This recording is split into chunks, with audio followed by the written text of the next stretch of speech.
Hi everyone. இந்த வீடியோல பார்க்க போறது 9th standard English old and new புக்ல இருக்க phrases and idioms தான் பார்க்க போறோம். ஓகே, ஃபர்ஸ்ட் நான் கொடுத்திருக்கிறது 9th ஸ்டாண்டர்ட் ஓல்டு புக்ல இருக்க idiom. ஓல்டு புக்ஸ்ல வந்து phrases-லாம் வந்து ரொம்ப கம்மியா தான் இருக்கு. நியூ புக்ஸ்ல தான் நிறைய கொடுத்திருக்காங்க. ஓகே, நான் ரெண்டுமே கண்டினியூஸா கொடுத்திருக்கேன் உங்களுக்கு. Okay, first one an account of அப்படின்னா owing to அப்படின்னு அர்த்தம். இட் மீன்ஸ் இதன் காரணமா அதன் காரணமா அப்படின்னு சொல்றது. நான் எக்ஸாம்பிளுக்கு ஒரு சென்டென்ஸ் சொல்றேன். she retired early on account of ill health அப்படின்னா என்னன்னா அவளுக்கு வந்து ஹெல்த் சரியில்லை, ஹெல்த் ப்ராப்ளம்ஸ் இருக்கனால அதனால அந்த காரணத்தால அவ வந்து ரிட்டையர்மெண்ட் வாங்கிட்டா. ஆன் அக்கௌண்ட் ஆஃப் அப்படின்னா அதன் காரணமாக அப்படிங்கிற மீனிங்ல வரும். To bear with means to put up with பொறுத்துக்கொள். டாலரேட் அப்படின்னு சொல்லுவோம் இல்லையா, சகித்துக்கொள் அப்படிங்கிற meaning. To bear with means to put up with.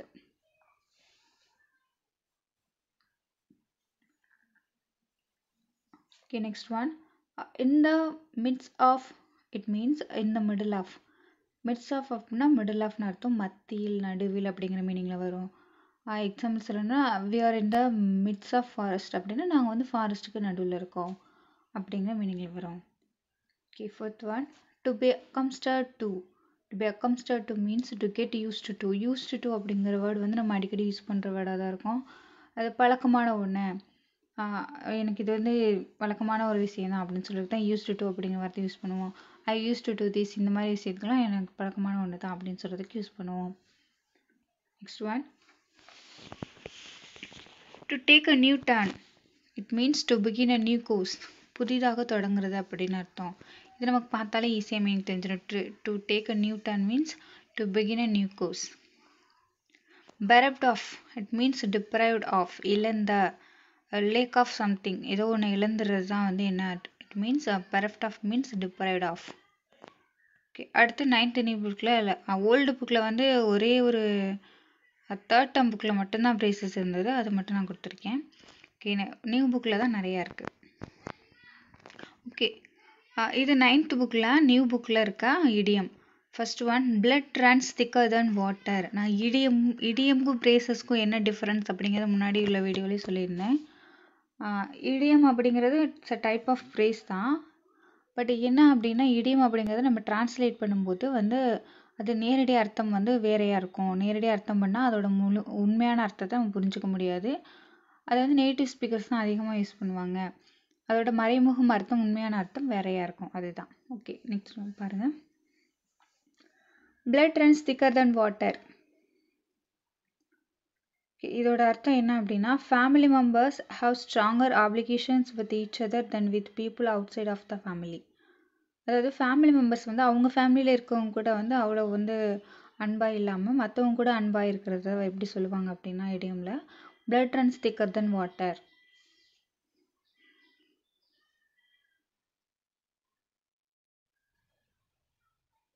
Okay, next one. To be a fish out of water அப்படின்னா to be uncomfortable in a particular situation. ரொம்ப அன்கம்ஃபர்டபுளாக feel பண்ணுறது ஒரு சுச்சுவேஷனில். வாட்டர்லேருந்து ஃபிஷ் வெளியில் வந்துருச்சுன்னா அது அன்கம்ஃபர்டபுளாக இருக்கும் இல்லையா, அது வந்து ஒரு எடுத்துக்காட்டு, ஒரு ப்ராவர்ப் மாதிரி தான். ப்ராவர்ப்புக்கும் இதுக்கும் டிஃப்ரென்ஸ் இருக்குது. பட் இது ப்ராவர்ப் வந்து ஃபுல்லாக இருக்கும், இது வந்து நம்ம ப்ராவர்ப் மாதிரி தான் நேட்டிவ் ஸ்பீக்கர்ஸ் யூஸ் பண்ணுறது. பட் வந்து நமக்கு ஃபுல் ஆகாமல் வந்து ஒரு குரூப் ஆஃப் வேர்ட்ஸாக மட்டும் இருக்கும், சென்டென்ஸாக இல்லாமல் idioms. Dull as dishwater. It means boring, uninteresting. Interest இல்லாத ஒரு பர்சனை வந்து he's dull as dishwater அப்படின்னா அவர் ரொம்ப போரிங்கான பர்சன் அப்படின்னு அர்த்தம். As a duck takes to water. It means naturally with ease. டக்குக்கு வந்து வாட்டர்னால் ரொம்ப பிடிக்கும். அதே மாதிரி தான் வந்து அது ஒரு எடுத்துக்காட்டு மாதிரி தான் சொல்லியிருக்காங்க. ஸோ வந்து நேச்சுரலாக இட் மீன்ஸ் நேச்சுரலாகவே சில விஷயங்கள் சிலருக்கு வரும், அதுதான் இதோட அர்த்தம். அடுத்து come hell or high water. It means no matter what happens. எது வந்தாலும் பரவாயில்ல, இது வேணால் வரட்டும், நல்லதாக இருந்தாலும் சரி கெட்டதாலும் சரி, நோ மேட்டர் வாட் ஹேப்பன்ஸ், எதை பற்றியும் எனக்கு கவலை இல்லை அப்படிங்கிறது தான் come hell or high water. Next one. You never miss the water till the well runs dry. Okay, இது நேரடி அர்த்தமாக நீங்கள் ட்ரான்ஸ்லேட் பண்ணிங்க அப்படின்னா வெல் அப்படின்னா கிணறு அப்படிங்கிற மீனிங் வரும் இந்த இடத்துல. ஸோ வந்து வாட்டரில் கிணத்துல தண்ணி இருக்கிற வரையும் அதோட அருமை புரியாது அப்படின்னு நம்ம தமிழில் கூட சொல்லுவோம். அதுதான் அதோட மறைமுக அர்த்தம் என்ன அப்படின்னா, people are not grateful for what they have until they lost it. People வந்து நம்மக்கிட்ட ஒரு விஷயம் இருக்கிற வரையும் அதோட வேல்யூ தெரியாது. அதை வந்து இழந்ததுக்கு அப்புறம் தான், அதை லாஸ் பண்ணதுக்கு அப்புறம் தான் அதோட வேல்யூவை புரிஞ்சுப்பாங்க அப்படிங்கிற மீனிங்கில் வருது. Pour cold water on something. It means to criticize or stop something that some people enthusiastic about. Pour cold வாட்டர்னா வந்து நல்லா குளிராக இருக்க தண்ணியை வந்து ஊற்றுறது ஏதோ ஒரு விஷயத்தில் அப்படிங்கிற மீனிங்கில் வருது. அதுக்கு என்ன அர்த்தம்னா, யாரோ ஒரு விஷயத்தை பண்ணுறதுக்கு வந்து ரொம்ப இன்ட்ரெஸ்ட்டாக இருக்காங்க, ரொம்ப ஆர்வமாக இருக்காங்க. ஆனால் அதை வந்து கிரிட்டிசைஸ் பண்ணி, அதை விமர்சனம் பண்ணி, அதை அவங்கள பண்ண விடாமல் ஸ்டாப் பண்ணுறது தான் pour cold water on something. Tread water means to be active but without making progress. Thread water அப்படின்னா என்ன அப்படின்னா, ஸ்விம்மிங் பழகிறதுக்கு வந்து இந்த ஒரே இடத்துல கை கால்லாம் ஆட்டிகிட்டு இருப்பாங்க தண்ணிக்குள்ளன்னா, அதான் ட்ரெட் வாட்டர்னு சொல்லுவாங்க. ஓகே, அதுக்கு வந்து அந்த இடியமோட மீனிங் என்ன அப்படின்னா, ஆக்டிவாக இருக்கிறது பட் வந்து எந்த ப்ராக்ரஸ் எந்த முன்னேற்றமும் இல்லாமல் ஒரு ஆக்டிவாக இருக்கிறது தான் அதோட அர்த்தம். Okay, be like water off a duck's back அப்படின்னா ஒரு வாத்துக்கு பின்னாடி வந்து தண்ணி ஊற்றுன மாதிரி அப்படின்னு சொல்லியிருக்காங்க. ஓகே, அதோட வந்து இன்னொரு அர்த்தம் என்ன அப்படின்னா, criticism to someone that has no effect. ஒருத்தவங்கள வந்து நம்ம கிரிட்டிசைஸ் பண்ணுறோம், விமர்சனம் பண்ணுறோம், அதனால அதை பற்றி அவங்க கவலைப்பட்டுக்கல அப்படின்னு சொல்லுவாங்க. இப்போ எக்ஸாம்பிளுக்கு வந்து தமிழில் கூட இந்த வார்த்தையை வந்து யூஸ் பண்ணுவாங்க. என்ன அப்படின்னா, எருமை மாடு மேலே மழை பெஞ்ச மாதிரி அப்படின்னு சொல்லுவாங்க. அப்படி தான் வந்து அதுக்கு வந்து எதுவும் மழையாக இருந்தாலும் வெயிலாக இருந்தாலும் அதுக்கு ஒன்றுமே தெரியாது. அதே தான் அந்த கிரிட்டிசிசம் வந்து அதுக்கு எதுக்காக அந்த வார்த்தை சொல்லுவாங்கன்னா, எது சொன்னாலும் கண்டுக்காமல் இருக்க அப்படிங்கிறது தான் இதோட அர்த்தம். To be in deep water, it means to be in difficult situation. ரொம்ப கடினமான சூழ்நிலையில் இருக்கதான் அதோட அர்த்தம். To be in deep water means to be in difficult situation. Idioms and bears. Okay, உங்கள் 9th புக்கில் idioms and bears அப்படின்னு கொடுத்துருக்காங்க. அதுதான் இங்கே நான் கொடுத்துருக்கேன். 5 கொடுத்துருப்பாங்கன்னு நினைக்கிறேன். Okay, hungry as a bear அப்படின்னா being very hungry. கரடி மாதிரி பசியாக இருக்க அப்படின்னா என்ன அர்த்தம் அப்படின்னாமா, ரொம்ப பசியாக இருக்கேன், பி வெரி ஹங்க்ரி அப்படின்னு மீனிங். ஹங்க்ரி அப்படின்னா பசி. Okay, gruff as a bear, it means speaking in a very rude way. Gruff அப்படின்னா ரூட் அப்படின்னு தான் meaning.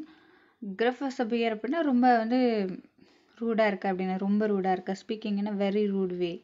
Okay, next one, take the bear by the tooth. It means put oneself in a dangerous situation. நம்மளே வந்து ஒரு danger சுச்சுவேஷனுக்கு வந்து கொண்டு போய்க்கிறது தான் அதோட அர்த்தம். Take that bear by the tooth, it means put oneself in a dangerous situation. Okay, next one, as busy as hibernating bear. It means hibernating அப்படின்னா என்ன அப்படின்னா தூங்குறது தான், உறக்க நிலை அர்த்தம். தூங்கும்போது எந்த பிஸி, அதாவது ஒரு கிரிட்டிசைஸ் பண்ணுற மாதிரி தான். அஸ் பிஸி அஸ் ஹைபர்னேட்டிங் பியர்னா தூங்குற கரடி மாதிரி பிஸியாக இருக்க அப்படின்னு சொல்கிற மாதிரி சொல்லியிருக்காங்க. Okay, it means remaining idle means lazy, சோம்பேறி அப்படின்னு அர்த்தம். A bear hug means put one's arm around someone and hug them affectionately. ரொம்ப வந்து அஃபெக்ஷனேட்டாக ரொம்ப பாசமாக ஒருத்தவங்களை ஹக் பண்ணுறது தான் a bear hug. A bear market, it means a period of time when investors are more likely to sell rather than buy shares. என்ன அப்படின்னா, அதாவது ஒரு குறிப்பிட்ட மார்க்கெட்டில் வந்து லாஸ் வந்து நடந்துட்டுருக்கு அந்த டைமில் அப்படின்னா அதுதான் வந்து பேர் மார்க்கெட்னு சொல்லுவாங்க. இப்போ வந்து ஷேர்ஸ்லாம் வந்து சில டைமில் வந்து லாஸ் ஆகுற மாதிரி இருந்தால் ஷேர்ஸை வாங்குறதுக்கு பதிலாக வந்து செல் பண்ணுவாங்க. அதுதான் வந்து பேர் மார்க்கெட் அப்படின்னு சொல்கிறாங்க. ஓகே, நைன்த் நியூவில் அடுத்து கொடுத்துருக்காங்க. Precious earn one's name, it means to become well known or famous. ரொம்ப ஃபெமிலியர் ஆகுறது, நல்ல பேர் வாங்குறது அப்படின்னு சொல்லுவாங்களே, அது மாதிரி தான். எல்லாருக்கும் தெரிஞ்சவங்க ஃபேமஸாக ஃபெமிலியர் ஆகுறது தான் earn one's name. Air and manner means to behave in a way that does not show how you really feel. நிஜமாவே வந்து மனசில் கஷ்டம் இருந்தாலும் கூட அது வெளியில் காட்டிக்கும் போது நான் நல்லா தான் இருக்கேன், ஐம் ஃபைன் அப்படின்னு சொல்லிக்கிறது தான் இதோட அர்த்தம். Air and manner. In wild haste, it means too quickly without careful planning or thought. ரொம்ப வேகமாக ஒரு செயலை வந்து எந்த பிளானுமே இல்லாமல் பண்ணிட்டு இருக்கிறது தான் in wild haste. Make a pass means close by something or someone. ஒரு பொருள்கிட்டயும் ஒரு பர்சன், மோஸ்ட்லி இது பர்சனை தான் குறிக்கும், ஒரு பர்சன் கிட்ட வந்து க்ளோஸாக ட்ரை பண்ண அவங்கக்கிட்ட பேசுறது, ஏதாவது ஒரு விஷயங்கள் பண்ணுறது தான் மேக்கப் பாஸ். இந்த rear of means at the back of something, ஏதோ ஒன்று பின்னாடி. Stay in the rear of that building அப்படின்னா அந்த பில்டிங்க்கு பின்னாடி தான் தங்கியிருக்கான், அந்த மாதிரி வேணிக்கணும். இந்த rear of means that at the back of something, ஏதோ ஒரு பின்னாடி ஒரு இடம் அப்படின்னு குறிக்கும். Okay, next quick as flash அப்படின்னா வெரி குயிக்லி. ஃப்ளாஷ்னா ஒலி நமக்கு தெரியும், அப்படின்னா ஒலி மாதிரி வேகம் அப்படின்னா இன்னும் ரொம்ப வேகமாக அப்படின்னு அர்த்தம். Devoid of means to lack or without something that is necessary or usual. அதான் இழந்த அப்படின்னு ஆல்ரெடி பார்த்தோம்னா பெரஃப்ட் ஆஃப் அப்படின்னு ஒரு வேர்டு, அதுவும் இதுவும் ஒரே மீனிங் தான். ஒரு சில விஷயங்கள் நமக்கு தேவைகள் இருக்குது, ஆனாலுமே கூட அந்த விஷயம் நம்மக்கிட்ட இல்லை அப்படிங்கிறது தான் டிவைட் ஆஃப் மீன்ஸ். ஓகே, அடுத்தது ஃபாண்ட் ஆஃப்னா என்ன அப்படின்னா to like someone or something very much. I fond of chocolate, I fond of ice cream அப்படின்னா எனக்கு ரொம்ப பிடிக்கும், சாக்லேட்ஸ் ரொம்ப பிடிக்கும், ஐஸ்கிரீம் ரொம்ப பிடிக்கும் அப்படின்னு அர்த்தம். யாரோ ஒரு பர்சன் ஒரு பொருள் வந்து ரொம்ப பிடிக்கும் அப்படின்னு சொல்கிறதுக்கு யூஸ் பண்ணுற வேர்டு தான் fond of. Hide away, to hide or hide something, மறைஞ்சிக்க இல்லைன்னா மறைச்சி வை அந்த மீனிங்கில் வரும் ஹைட் அவே அப்படின்னா. லாக் அப் அப்படின்னா லாக் சம்திங், பூட்டி வை அப்படின்னு அர்த்தம்.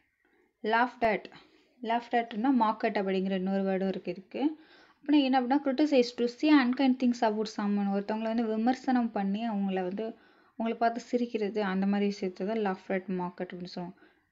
ஸ்மைல் அப்படிங்கிறது லாஃப்ட் ஒன்றும் இல்லை, ஸ்மைல் அப்படிங்கிறது சாதாரணமாக நம்ம சிரிக்கிறதுன்னு அர்த்தம். லாஃப்ட் அப்படின்னா ஒரு விமர்சனம், கிரிட்டிசைஸ் பண்ணி ஒருத்தவங்களை பார்த்து சிரிக்கிறது தான் லாஃப்ட் அப்படின்னு சொல்லுவாங்க. Look at means to examine something closely, பார்க்குறது தான், ஒரு கேர்ஃபுல்லாக ஒரு விஷயத்தை பார்க்குறது தான் லுக் அட்.